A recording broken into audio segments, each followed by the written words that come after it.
Hello, welcome back to the channel. Today we're diving straight into how to use Zoho Project for PR management, giving you the full 2025 guide.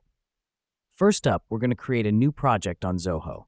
After signing in, click on New Project and provide the necessary details. This is the foundation of your PR campaign, so get creative with your title. The reason we do this is to ensure we have a specific space dedicated to all PR management tasks. Now that we've done that, next up is task creation. Click on Add Task under your project, assign it to a team member, and set a due date.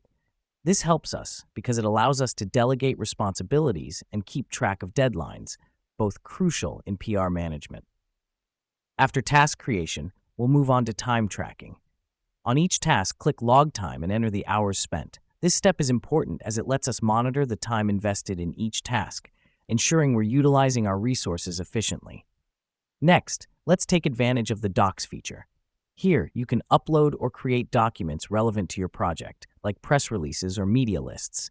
This helps us because it centralizes all important PR documents in one place, making them easily accessible for the team. The fifth step is to utilize the Reports feature. Click on Reports and select Project Status. This gives us a bird's-eye view of our project's progress, helping us identify bottlenecks and areas that need attention. Lastly, don't forget to use the chat feature for team communication. This feature allows real-time discussions, ensuring everyone is on the same page. Remember, communication is key in PR management. And there you have it. Those are the key steps to effectively use Zoho Project for PR management.